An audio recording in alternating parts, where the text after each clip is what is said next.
Foi na passagem de ano 2019 que as autoridades de saúde na China admitiram que havia um problema. Um número crescente de pessoas estava a apresentar sintomas semelhantes, sobretudo tosse seca e febre antes de contrair pneumonia. E várias destas pessoas começaram a morrer. Os médicos chamaram esta doença Covid-19, Coronavirus Disease 2019, indicando que era um vírus que estava a causar esta doença. Quando tentaram procurar a sua origem, encontraram uma fonte provável: este mercado de comida em Wuhan. Dos primeiros 41 doentes infectados com o vírus, 27 tinham estado neste mercado. Não eram provas conclusivas, mas as autoridades chinesas fecharam o mercado imediatamente. Já tinham visto isto acontecer, num lugar semelhante. Em 2002, um coronavírus apareceu no mercado muito semelhante no sul da China. Este vírus acabou por chegar a 29 países e por causar a morte de perto de 800 pessoas. Agora, 18 anos depois, este novo coronavírus está já em pelo menos 184 países e já causou a morte a mais de 10 mil pessoas. Então, o que é que estes mercados têm a ver com os surtos de coronavírus e por que é que isto acontece na China? Muitos dos vírus que nos causam doenças têm origem em animais, outros animais. Alguns dos vírus da gripe vêm de aves ou de porcos. O HIV vem dos chimpanzés. O ébola vem, provavelmente, de morcegos. No caso do Covid-19, parece ter se originado no contacto de um morcego com um pangolim, antes de ter infectado um humano. Os vírus são especialistas a passar de umas espécies para as outras, mas é relativamente raro uma cadeia de transmissão em que atravesse 3 espécies em simultâneo e que uma dessas espécies seja um ser humano.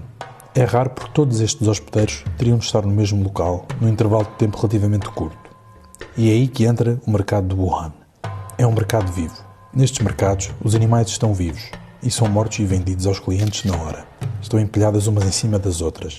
E os animais que estão em baixo são ensopados com os fluidos que escorrem dos animais que estão em cima. Fezes, urina, sangue, pus, seja o que for. E é exatamente assim que um vírus salta de um animal para o outro. Se esse outro animal entra em contacto ou é consumido por um ser humano, o vírus pode então, potencialmente, infectar esse ser humano. E se esse vírus passa então para outro humano, está iniciado um surto viral. Em todo o mundo há mercados vivos, mas os localizados na China são particularmente famosos. Isso deve-se à grande variedade de animais oferecida, incluindo muitas espécies de animais selvagens.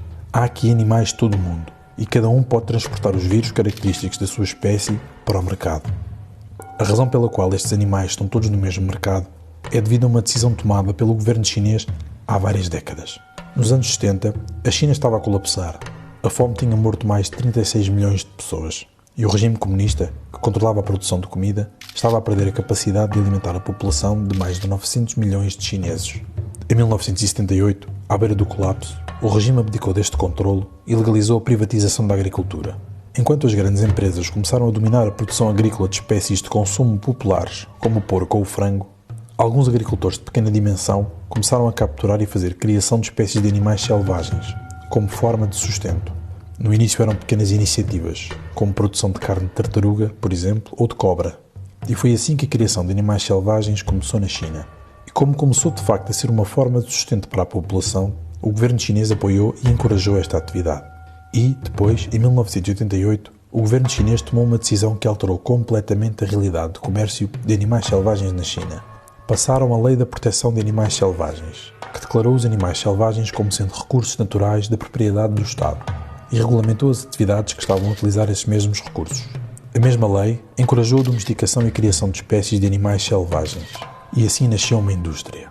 As pequenas produções locais tornaram-se grandes empreendimentos industriais. Quanto maiores são os números de animais concentrados no mesmo local, maiores são as probabilidades do surgimento e disseminação de doenças, como vírus ou infecções bacterianas.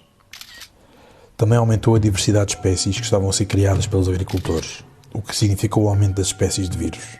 Todos estes animais começaram a ir parar aos mercados vivos, para venda e consumo pelas populações. Esta indústria, agora legal, de comércio de animais selvagens, começou a ter uma expressão dominante na China e começou a servir de encobrimento para uma indústria, esta ilegal, de comércio de espécies ameaçadas de extinção, espécies como tigres, rinocerontes e pangolins. Pelo início dos anos 2000, estes mercados estavam cheios de animais selvagens e aconteceu o inevitável.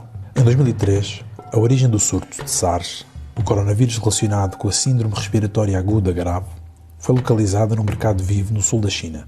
Na altura, cientistas encontraram vestígios do vírus em civetas, que eram comercializadas nos mercados.